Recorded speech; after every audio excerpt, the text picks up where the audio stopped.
ce matin, nous allons parler du retour glorieux et final du Seigneur Jésus. Le retour glorieux et final du Sauveur. Et ce matin, nous sommes dans la joie parce que Dieu nous permet, en ce mois-là, de penser au retour de notre Seigneur. Celui-là qui viendra nous chercher, celui-là qui viendra nous délivrer, celui-là qui viendra et il ne tardera pas. Ce qu'il a dit, il l'accomplira. Ce qu'il a promis, il le fera. Ouvrons nos Bibles dans le livre de Jean 14 et à partir du verset 1, nous allons lire au nom puissant de Jésus dans le livre de Jean. Jean, c'est dans le Nouveau Testament.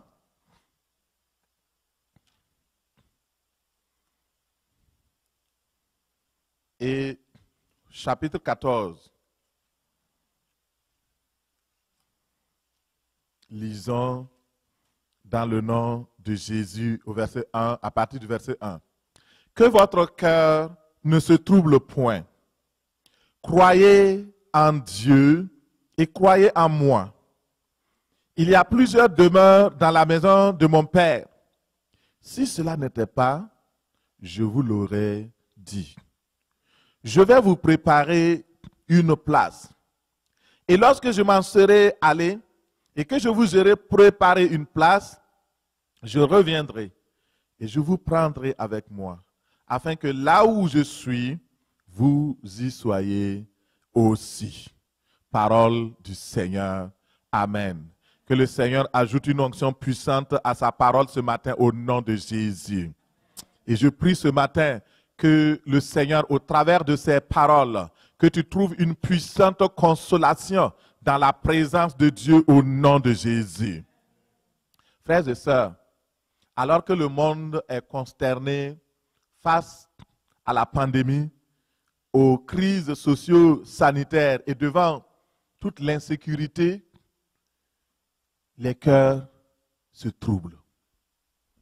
Mais le Seigneur vient nous dire ce matin que ton cœur ne soit point troublé. Ne laisse pas ton cœur emporter par les troubles de ce monde. Que votre cœur ne soit point troublé. Beaucoup de cœurs sont sujets à l'angoisse, à la peur, la tristesse. Le comment je ferai? Qu'est-ce que je serai? Les questions se posent. Quand il suffit d'ouvrir une radio, il suffit d'ouvrir une télévision, il y a plus de questions que de réponses. Les hommes et les femmes posent des questions, mais aucune personne n'a la réponse adéquate. Et à cause de cela, les cœurs sont troublés. Regardez par exemple, je sais pas, il y a 3 jours, je regardais la télé et on annonçait qu'on allait sauver Noël et qu'on allait crucifier le premier de l'an. Quelle belle image. Et il y a une journaliste qui pose la question au directeur de la santé publique pour lui demander, mais est-ce que vous avez pensé, vous avez dit qu'on va laisser les gens faire la fête pendant 3 jours ou 4 jours et après les conséquences. Mais c'est combien de personnes qui seront contaminées après ces fêtes-là? Il dit qu'il ne sait pas. Et la journaliste revient pour demander, mais c'est combien de personnes qui seront potentiellement contaminées? Il dit ça peut être 10 000, ça peut être 60 000, ça peut être plus. Et la journaliste demande, mais vous avez dit qu'on va fêter pendant ces 4 jours, mais pendant ces 4 jours et après, on va gérer les hospitalisations, les choses. Mais combien de personnes vont mourir? Là, j'ai vu le directeur de la santé publique, son visage a commencé à pâlir. Il dit, on ne sait pas. Et à cause de cela, il y a certains qui ont commencé à paniquer. Le monde a commencé à paniquer. Des gens qui ont commencé à se terrer. La peur est là. Les gens veulent la fête. Les gens veulent se libérer. Mais la peur est là. Et ce matin, à cause de tout cela, le Seigneur m'a dit, parle au cœur du peuple de Dieu, que leur cœur ne soit pas troublé, comme étant des gens de ce monde. Vous n'êtes pas, vous êtes dans le monde, mais vous n'êtes pas du monde. Vous n'appartenez pas à ce monde. Les troubles peuvent arriver à gauche et à droite. 1000 tomberont à votre côté. 10 000 tomberont à votre droite. C'est écrit dans la parole. On n'a pas dit que les gens ne vont pas tomber. Mais il est écrit que tu ne seras pas atteint. Alléluia. Vous saisissez ça par la foi. Devant la maladie, que ton cœur ne se trouble point. Devant la rébellion de tes enfants. Devant les problèmes financiers. Qu'est-ce qui trouble ton cœur? L'adversité, la dépression, l'anxiété, toutes ces choses. Je crois que, en principe, d'après moi, on devrait ne pas fêter Noël cette année, parce que la fête de Noël au Québec ici, c'est la fête des chicanes. Ou bien, vous le savez, non? C'est la fête des chicanes. Les familles se retrouvent. On va parler d'héritage. On va réveiller les vieilles mésententes, les vieilles querelles, les vieilles affaires qui étaient enterrées. On revient là-dessus. C'est la seule et unique fois où toute la famille est rassemblée. Et c'est la seule et unique fois où on se chicane. C'est ça le problème. Dans tout cela, que votre cœur ne se trouble point. Ne vous inquiétez de rien. Même si ce matin, mon frère, ma soeur, ton ciel est couvert de nuages, regarde plus loin avec les yeux de la foi. Tu verras, et tu verras certainement avec les yeux de la foi, que ton ciel est bleu. Bientôt, les nuages sombres disparaîtront au nom de Jésus. Tes yeux verront cela. Après les nuages, l'orage, le tonnerre et les vents, les tempêtes et les troubles, tu verras resplendir ton ciel bleu, car ton Dieu t'aime ce matin. Il est avec toi, que ton cœur ne se trouble point. Ces paroles sont les véritables paroles du Seigneur Jésus. C'est lui qui l'a dit, et il le redit. Devant lui, la peur s'envole. Devant lui, la crainte s'envole. Devant lui, les problèmes plient genoux. Il est le vainqueur des vainqueurs. Il est le Seigneur des seigneurs. C'est pourquoi ne crains point. Ton Dieu t'aime ce matin. Ne crains point, il ne t'abandonnera pas. Ne crains point, il ne te délaissera pas. Ne crains point, il est ton assurance. Ne crains point, il est ta consolation. Ne crains point, il vient à ton secours. Ne crains point, il est celui-là qui tient ta main. Il ne te lâchera pas au nom de Jésus. Alléluia. Ce matin, pourquoi tu ne dois pas te craindre? Je vais te donner 4 raisons pour que tu ne craignes plus. Alléluia.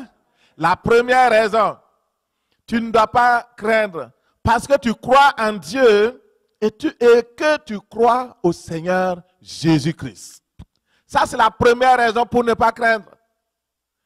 Une personne qui croit en Dieu, qui a la foi qu'il y a un Dieu qui a créé le ciel et la terre, et que ce Dieu est éternel, qu'il est tout puissant, qu'il tient ta vie entre sa main, et que Jésus-Christ est ton sauveur, et que par Jésus-Christ, tu as accès à ce Dieu tout-puissant, alors tu n'as pas de raison de craindre.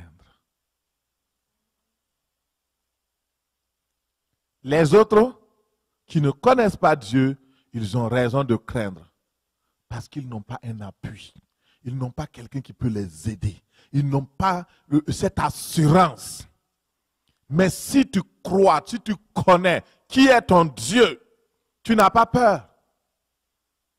Tu sais qu'il est là. qu'il pleuve ou qu'il neige. Dans la tempête, il est là. Dans le feu, il est là.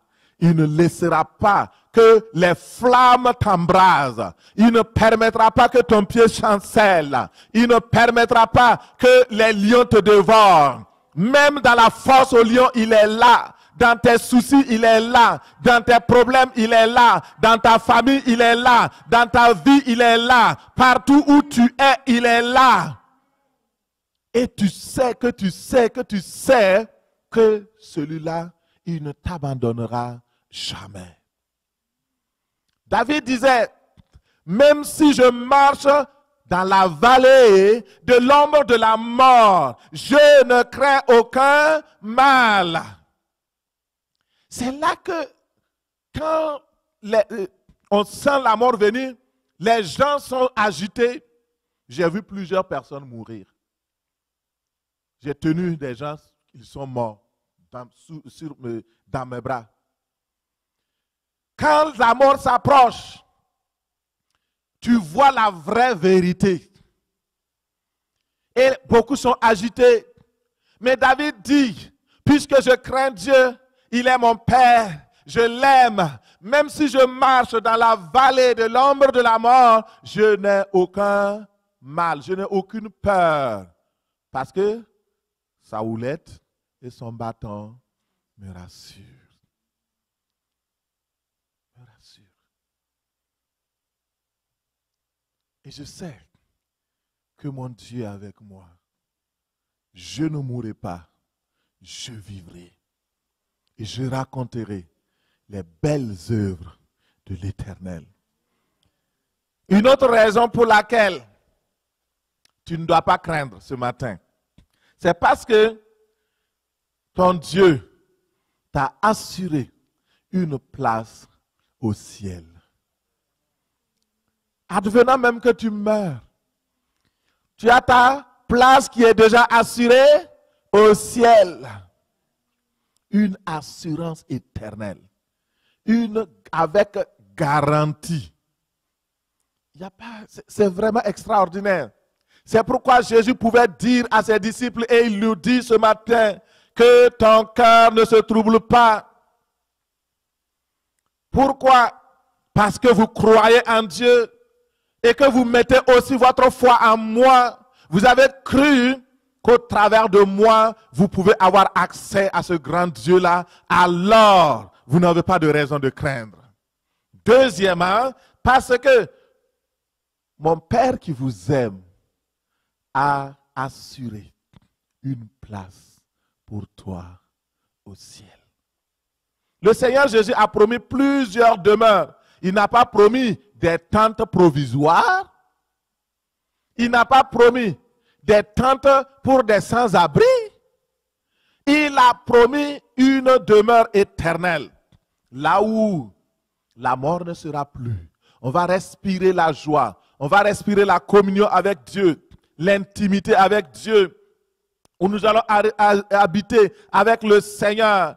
Où il va essuyer toutes les larmes. Et la mort ne sera plus. La vie sera belle.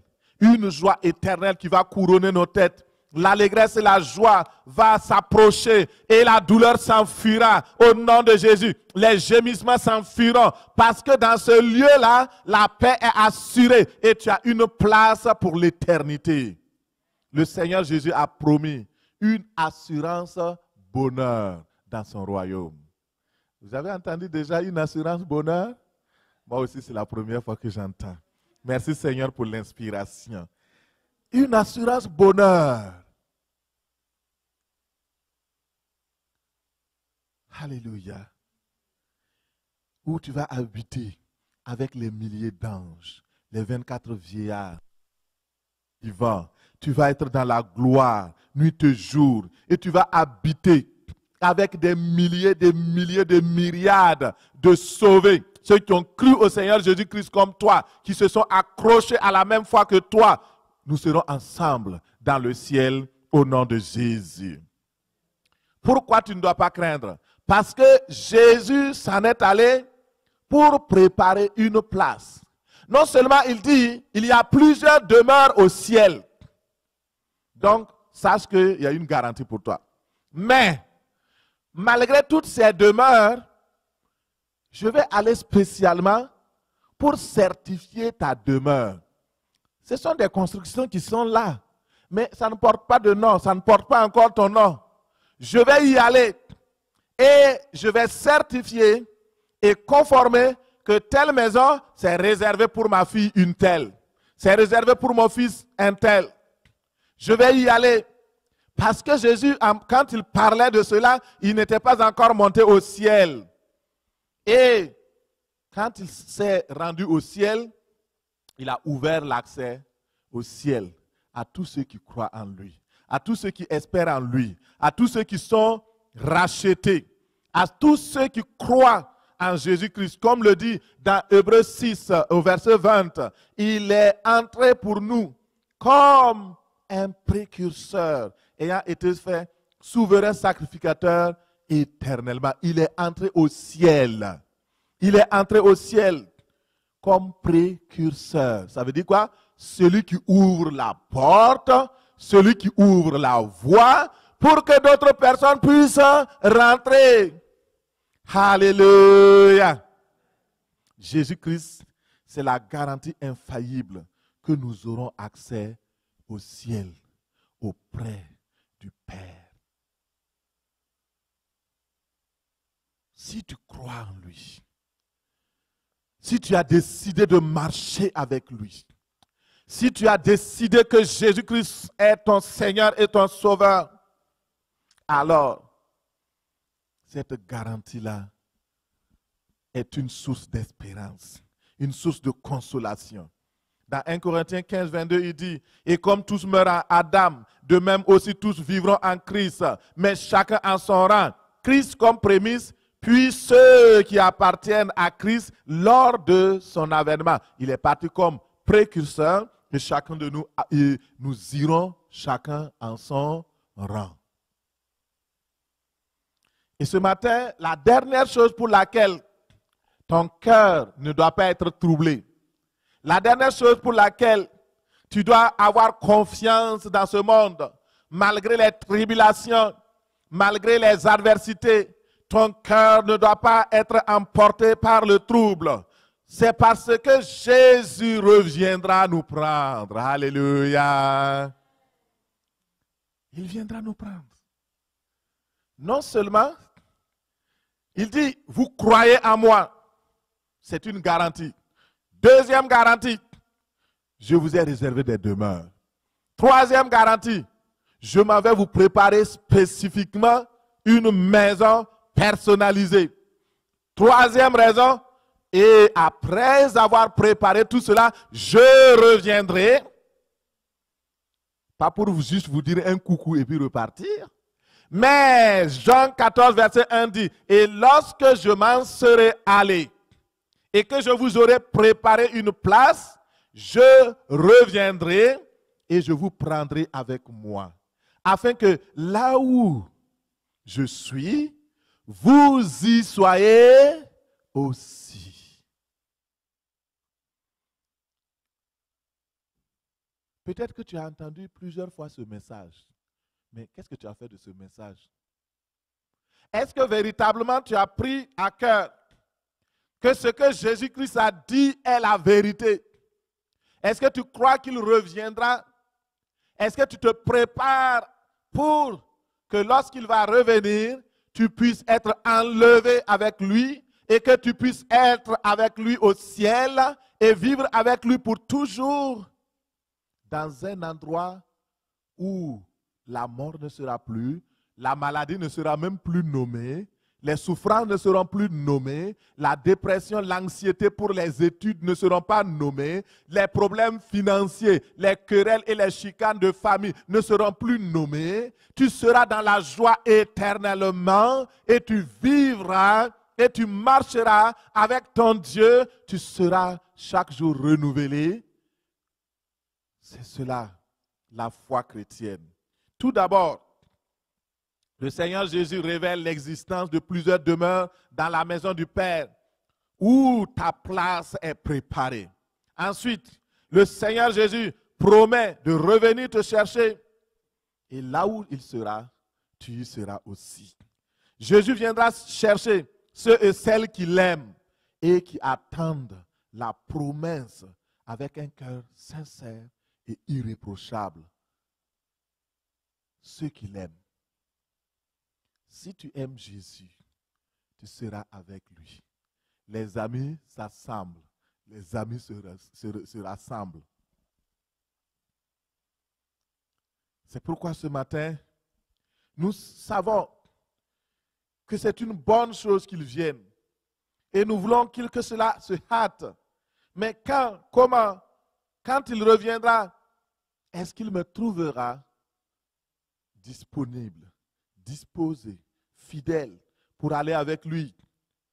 Alors, frères et sœurs, nous allons regarder comment cela se fera. Nous allons voir aujourd'hui la différence entre l'enlèvement et la seconde venue du Seigneur. Nous parlons du retour glorieux et final. Quand on parle de retour glorieux et final, alors la promesse a été faite. La première partie que nous avons vue, c'est la promesse de sa venue. Et sa promesse est certaine. Au nom de Jésus, il ne mentira pas. Il reviendra et tout œil le verra. Au nom de Jésus. Alors ce matin, le Seigneur reviendra en deux phases lors de son deuxième retour. Et la première phase s'appelle l'enlèvement. La deuxième phase s'appelle le retour de gloire ou le retour final. Et je veux que chacun de vous puisse avoir cela parce qu'il y a plusieurs enseignements qui sont donnés par tout le monde. Il y a des gens qui disent qu'ils sont spécialistes de l'Apocalypse, spécialistes de ceci, et finalement, ils sont devenus, pour certains, pas tous, mais pour certains, spécialistes du mensonge. Parce que l'Apocalypse, c'est quelque chose à venir. Personne ne sait ce qui va venir.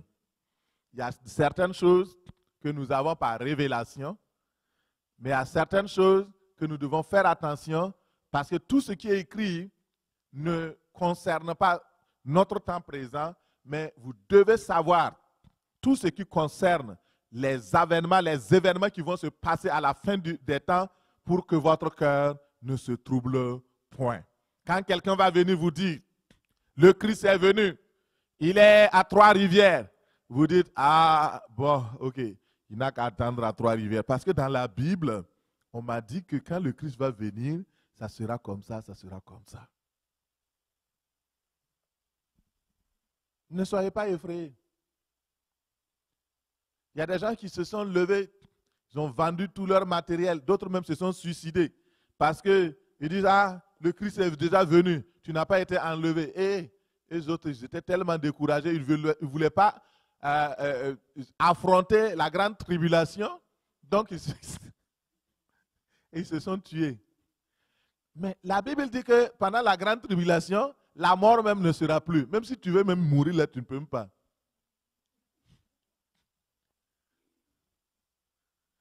C'est ça, sinon c'est trop facile. Ce ne sera même plus la tribulation. La Bible dit que les gens vont aller dans les creux des rochers, se cacher. Il dit, tombez sur nous, tombez sur nous. Le rocher dit, moi-même je me cherche.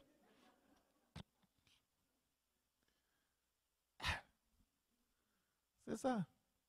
Frères et sœurs, on va partir rapidement. Donc on prend l'enlèvement des saints. Comme le temps est pressé, l'enlèvement des saints. Qu'est-ce que l'enlèvement? L'enlèvement, c'est la prise de terre de tous les croyants et les croyantes en Jésus-Christ de Nazareth, qui sont morts ou qui sont vivants pour rencontrer dans les airs le Seigneur Jésus-Christ. Donc, c'est un événement unique. Et dans 1 Thessaloniciens 4, versets 16 à 17, il est décrit cet enlèvement-là. Il est écrit, car le Seigneur lui-même a un signal donné à la voix d'un archange et au son de la trompette de Dieu, descendra du ciel Et les morts en Christ ressusciteront premièrement. Ensuite, nous, les vivants, qui seront restés, nous serons tous ensemble enlevés avec eux sur des nuées à la rencontre du Seigneur dans les airs, et ainsi nous serons toujours avec le Seigneur. Quelqu'un dit Amen. Toujours avec le Seigneur. Au cours de l'enlèvement, Christ viendra chercher les saints, les âmes lavées par le sang, sauvées par la grâce, par le moyen de la foi, et dont le cœur est irréprochable.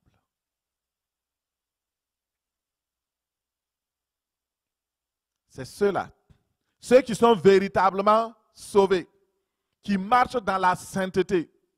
C'est ceux-là que le Christ va venir chercher à l'enlèvement.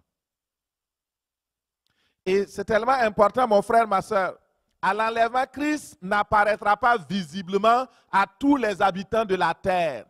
Sa venue sera comme un voleur. Est-ce que vous comprenez? Quand on dit que le Christ va venir comme un voleur, c'est pendant l'enlèvement. Sa venue va être comme un voleur qui vient. Le voleur ne vient pas en tapant le tambourin. Il vient tout calmement. Il vient en cachette. Et le Seigneur reviendra pour chercher son Église. Il viendra dans les airs pour ressusciter les vrais saints qui sont morts et prendre de terre les saints qui sont vivants pour qu'ils aillent à la rencontre de Dieu dans les airs. Alléluia. On avait posé la question à Edison. Vous savez, Thomas Edison, c'est lui qui est l'auteur, donc celui qui a trouvé, donc inventé l'électricité et l'ampoule électrique. Et cet homme-là, il a plus de 2000 brevets de recherche et je voudrais encourager nos enfants, ceux qui étudient au cégep, à l'université. Ce Edison-là, il n'a pas fait l'université. Il n'a même pas fait le secondaire. Il n'a même pas fait le cégep. C'est sa mère qui lui a appris quelques règles de calcul, la grammaire et puis des affaires. Mais plus tard, il a travaillé. Il est devenu ingénieur. Il a inventé le téléphone. Il a inventé des affaires. Lisez son histoire. Et un jour, on lui a posé la question. Parce qu'au milieu scientifique, les gens étaient étonnés que Edison était un scientifique et qu'il croyait en Dieu. Et un jour, pour se moquer de lui, il y a des chercheurs qui sont venus pour l'interroger. Mais Thomas Edison, toi tu crois en Dieu. Mais tu crois que Jésus va revenir, n'est-ce pas? Il dit oui, oui. Il est écrit dans ta Bible là qu'il y aura l'enlèvement des saints. Thomas Edison dit oui. Est-ce que tu crois à ça? Il dit oui, je crois. On dit, mais alors, comme tu es un scientifique, comment ça se fera? Il dit, et il a pris de la terre. Il a rassemblé la terre et il a pris des morceaux de fer. Et il a mis tout donc, dans la terre. Il dit, mais est-ce qu'on voit les morceaux de fer? Les gens disent, non, on ne voit pas. Il dit, voilà, mes morceaux de terre, ce sont les personnes qui sont mortes, qui sont dans la mer, qui sont mortes partout, qui ont été enterrées. On ne les voit plus. Maintenant, amenez-moi de l'aimant.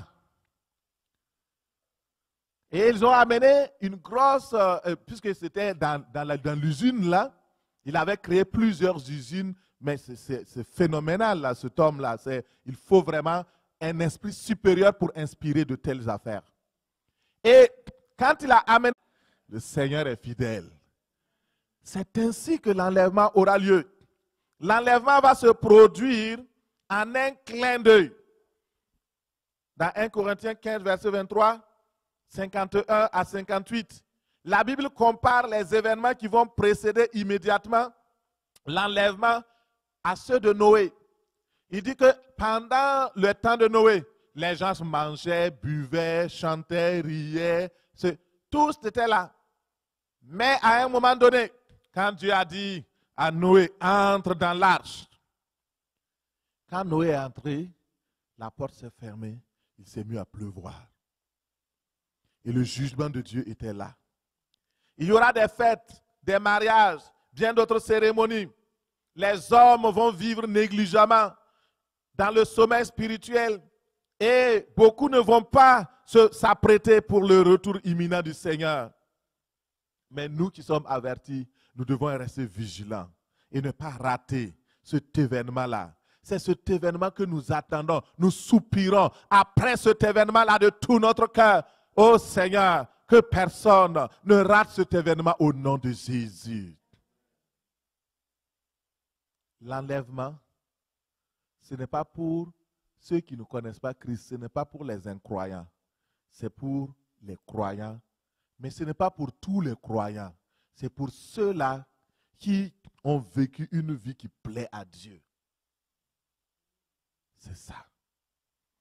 Et nous voyons le retour glorieux et final du Christ.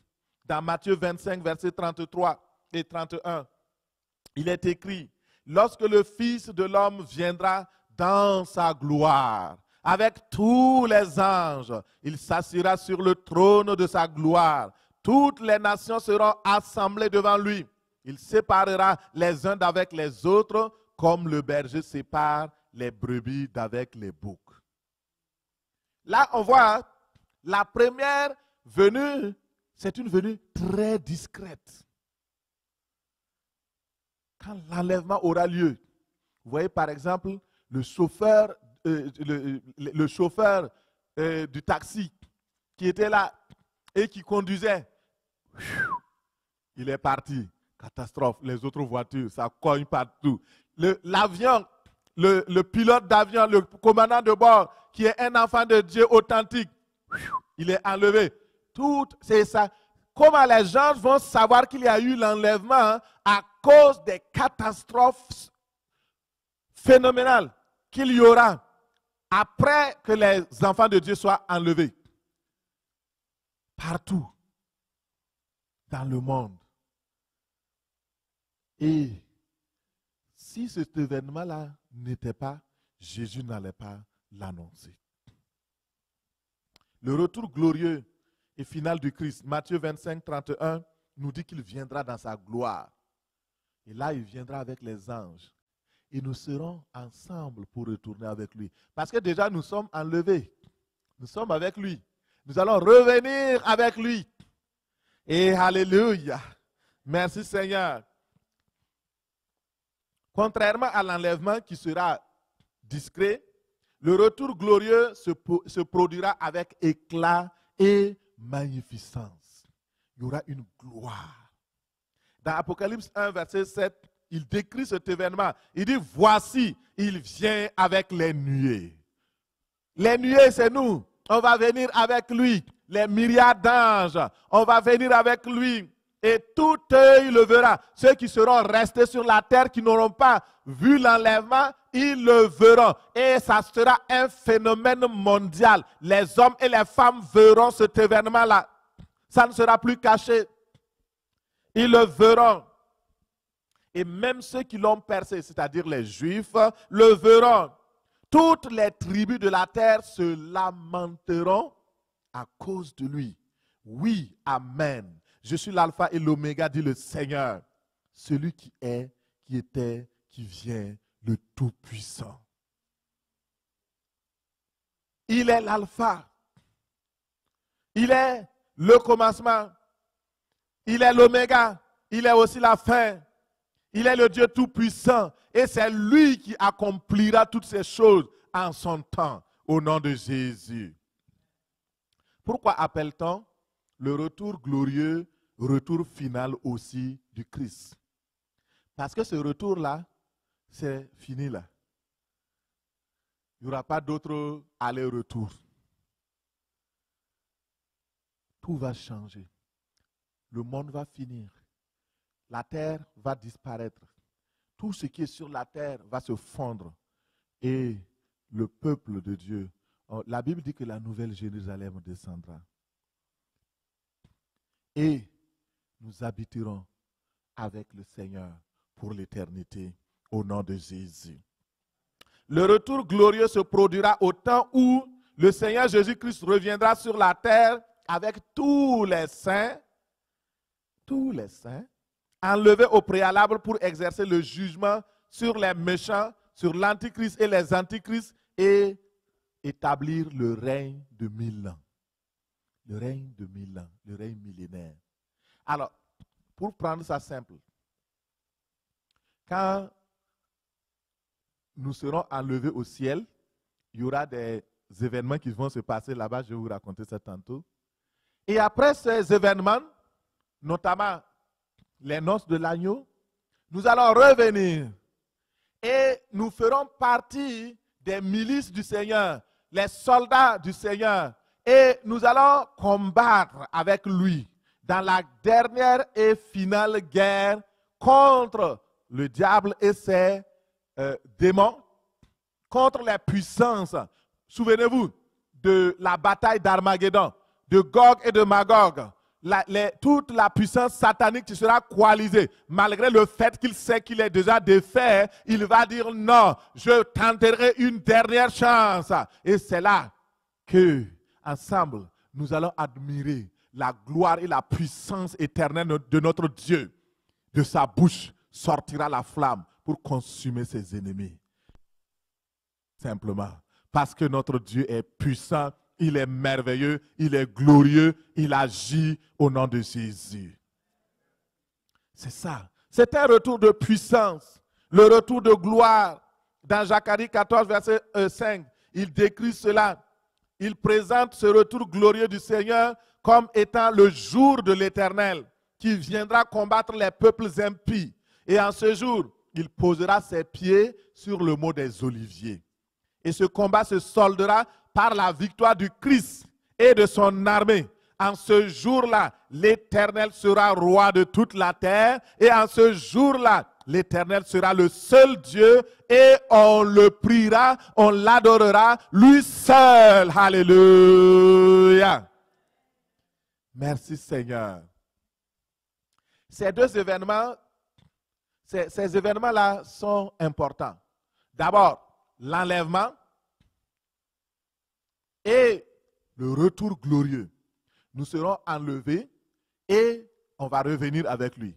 Mais pendant le temps entre l'enlèvement et le retour glorieux, il y a un temps. Et on va regarder ce qui se passe pendant ce temps-là. On va voir les noces de l'agneau et la grande tribulation. Pendant ce temps, il y aura ce qu'on appelle les noces de l'agneau. Et les noces de l'agneau et la grande tribulation se passent en même temps. On parle de concomitance. On parle de simultanéité. Les deux événements vont se passer en même temps. Alors, mais ce n'est pas au même endroit, ni au même lieu, heureusement.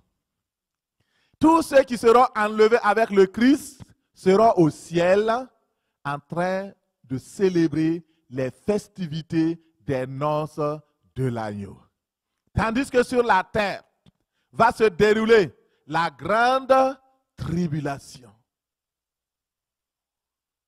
Pour ceux qui n'ont pas connu l'enlèvement, pour ceux qui ne croyaient pas en Dieu, pour ceux qui s'en foutaient du Christ, pour tous ceux-là qui se moquaient des croyants, eux autres vont rester sur la terre et ils vont subir des événements atroces, des douleurs atroces. Regardons d'abord les noces de l'agneau. Dans Apocalypse 19, verset 7 à 9, il dit « Réjouissez-vous et soyez dans l'allégresse et donnons-lui gloire, car les noces de l'agneau sont venues et son épouse s'est préparée. Il lui a été donné de se revêtir d'un fin lin éclatant et pur, car le fin lin, ce sont les œuvres justes des saints. Et l'ange me dit, écris, heureux ceux qui sont appelés au festin des noces de l'agneau. Et il me dit, ces paroles sont véritables. Ce sont les véritables paroles de Dieu. Amen. Alléluia. Si j'avais le temps, j'allais vous décortiquer ce que ça veut dire le fin lin.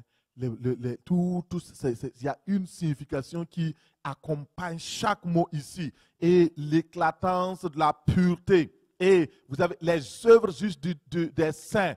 Tout cela ça a une signification. Et mon frère, ma soeur, ce que je veux te dire simplement, c'est que dans le ciel, ceux qui ont été enlevés vont participer aux célébrations des noces de l'agneau. Souvenez-vous de ce que le Christ nous avait dit. Les 10 vierges qui attendaient le retour du maître, le retour de l'époux pour entrer dans la salle des noces. Et au cours de ces festivités, les saints recevront des récompenses, recevront des couronnes, recevront des palmes, des mérites. Et cela, c'est vraiment les œuvres des saints. Dans Romains 14, versets 10 à 12, il dit, tous nous comparaîtrons en effet devant le tribunal de Christ. Ainsi donc, chacun de nous rendra compte à Dieu pour lui-même. Pendant les noces de l'agneau, il y aura aussi un jugement. Ce jugement-là, ce n'est pas pour décider si tu vas rester au ciel auprès de Jésus ou pas, puisque tu es déjà sauvé, tu es déjà là-bas. Mais ce jugement, c'est par rapport à ton appel, par rapport au don que Dieu t'a donné, par rapport à ce que tu as fait sur la terre. C'est ça qui va décider si tu vas occuper telle place ou telle place dans le ciel. C'est ça. Beaucoup de personnes disent, je fais de bonnes œuvres. Gloire à Dieu, c'est bon pour les bonnes œuvres. C'est là que les bonnes œuvres seront récompensées. Mais le problème, c'est qu'il faut faire attention. Les bonnes œuvres ne remplacent pas le salut. Pour être récompensé au ciel, il faut entrer au ciel. Le salut en Christ te donne l'accès au ciel. Les bonnes œuvres te donnent l'accès aux récompenses. Je ne sais pas si vous comprenez. Hein? C'est assez clair. Si l'université t'appelle, on dit, bon, on t'a nommé docteur honoris causa. J'espère que vous comprenez ces mots. Et maintenant, tu dois venir chercher ton diplôme, ta récompense. Et tu te lèves. On dit, la condition, c'est que tu arrives à 9 h. Tu te lèves le matin, le véhicule refuse de démarrer. Tu appelles le taxi, il y a un embouteillage sur la route. Et à 9h15, tu arrives. Ah, c'est moi qu'on avait appelé docteur honoris causa. Non, c'est bon. Je sais très bien prononcer. Alors, on arrive. On dit, mais vous avez fait une connerie. Vous êtes arrivé 15 minutes après. Celui qui délivre les diplômes est parti. Il a le mérite. Il a tout. Mais il n'est pas rentré dans la salle. Et c'est ceux qui sont venus qui ont reçu. C'est ça les œuvres. Dites à ceux qui comptent sur leurs œuvres pour aller au ciel qu'ils ne rentreront pas.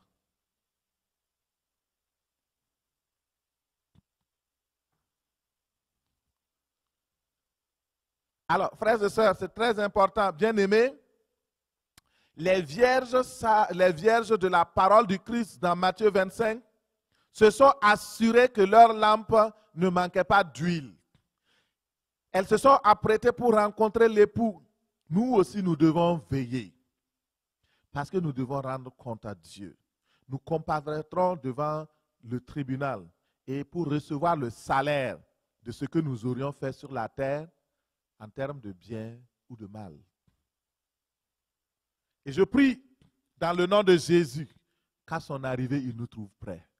Comme les 5 vierges sages qui se sont apprêtées. Il ne manquait pas d'huile dans leurs lampes. Elles ont rencontré l'époux. Et nous devons aussi nous assurer que le Seigneur nous trouvera prêts au nom de Jésus. Je termine avec la grande tribulation. Dans Luc 21, 25, il dit, il y aura des signes dans le ciel, dans la lune, dans les étoiles et sur la terre. Il y aura des angoisses sur les nations qui ne sauront que faire. Au bruit des mers, des flots, les hommes rendront l'âme de terreur dans l'attente de ce qui surviendra sur la terre, car les puissances des cieux seront ébranlées. Vous comprenez ça?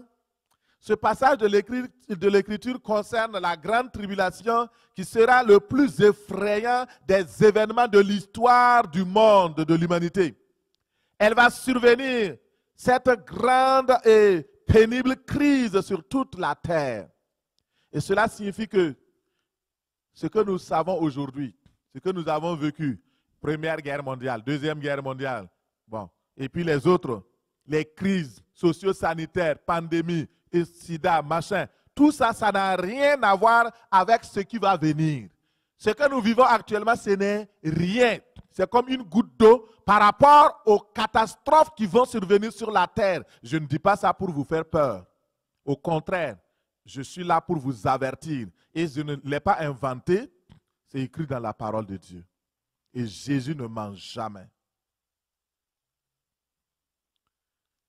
Alors, bien que cette période de trouble sera dans un petit espace, 3 ans et demi, la Bible dit que Jérusalem et la Palestine vont souffrir plus que les autres parties de la terre.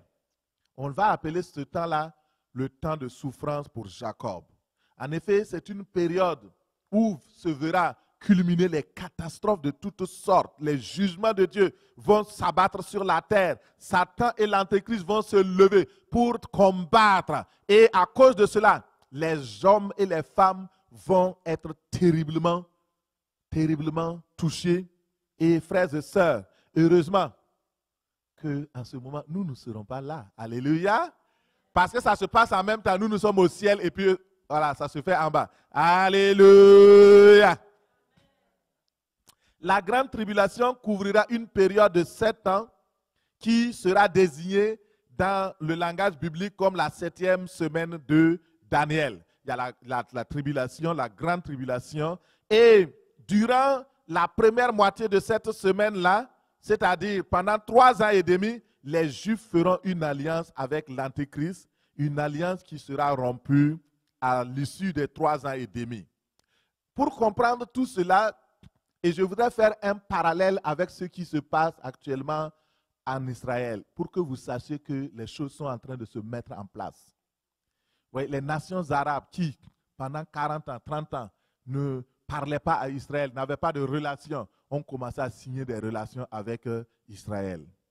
La Bible dit que quand vous verrez le figuier qui commence à fleurir, que celui qui lit fasse attention. Alors, ça veut dire qu'il y a des événements qui sont en train de se mettre sur place. Par exemple, le transfert de l'ambassade des États-Unis, donc de Tel Aviv à Jérusalem. D'autres ont transféré leurs choses. Tout cela, c'est pour mettre en place tous ces événements qui vont venir très prochainement. Mais le Seigneur nous épargne de tout cela au nom de Jésus.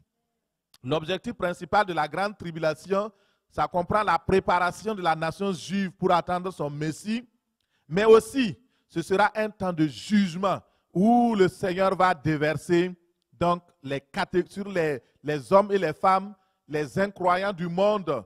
Il va juger, il va déverser des catastrophes sur toutes ces personnes-là. Frères et sœurs, ce matin, je vous exhorte. Malgré ce tableau, il y a de l'espérance. Nous devons continuer d'évangéliser. Nous devons continuer de prier pour nos femmes. Ton mari que tu aimes tant, s'il n'est pas sauvé, s'il rate l'enlèvement, tu ne le verras plus jamais. Ta femme que tu aimes tant, si tu ne pries pas, si ta femme n'est pas sauvée, tu ne la verras plus jamais. Après l'enlèvement, c'est fini. Parce que, oui, les personnes pourront, pendant le temps de la tribulation, d'autres vont accepter, d'autres vont refuser de recevoir la marque de la bête. Ils vont refuser les compromis. Mais c'est au prix de violentes, d'atrocités, des blessures que ces gens-là vont mourir. S'ils gardent la foi, s'ils persévèrent jusqu'à la fin, ils seront sauvés. Mais au prix de quoi? De souffrances terribles. Mon frère, ma soeur, il faut que nous nous réveillons. Si nous ne prions pas pour nos enfants, s'ils ne sont pas sauvés sur la terre, après ça c'est fini. Ne te contente pas de dire, ah oui, puisque moi je suis sauvé, Dieu va faire miséricorde pour ma famille. Ça c'est du mensonge. Ça c'est pas vrai. Oubliez ça. Et beaucoup disent, ah oui, mais le Seigneur a dit, crois au Seigneur et tu seras sauvé, toi et ta famille. C'est pas automatique, sinon c'est trop facile. Ta famille fait la sorcellerie, toi tu viens prier, et puis après le Seigneur dit, ok, bon, on va, comme il y a une seule personne dans la famille qui croit, on va rentrer tous les sorciers qui ont tué les gens, qui ont fait du mal, qui ont fait n'importe quoi. Non, ce n'est pas vrai, ça ne marche pas comme ça. Crois au Seigneur Jésus, tu seras sauvé. Toi et ta famille, ça veut dire sur la terre, si tu pries, tu continues de prier, ta famille sera sauvée. Si tu fais confiance au Seigneur, il va te sauver. Parce que c'est une promesse que le Seigneur a faite. Mais ce n'est pas une promesse après la vie. Ce n'est pas une promesse après le retour du Seigneur. C'est sur la terre que ça se fait. Si sur la terre, ce n'est pas fait, la Bible dit qu'il est réservé aux hommes de mourir une seule fois. Après quoi vient le jugement. Quand on ferme les yeux sur la terre et qu'on n'a pas reçu Jésus, personne d'autre ne pourra nous faire recevoir le Seigneur Jésus-Christ. Alors, toutefois, j'aimerais que ce matin, nous puissions recevoir la paix de Dieu. Nous devons comprendre que la grande tribulation ne se produira qu'après l'enlèvement de l'Église, après qu'elle aura quitté ce monde pour rencontrer le Seigneur dans les airs. D'autre part, la période de la grande tribulation se produira avant le second avènement du Christ. Et lorsqu'il viendra, tout œil le verra.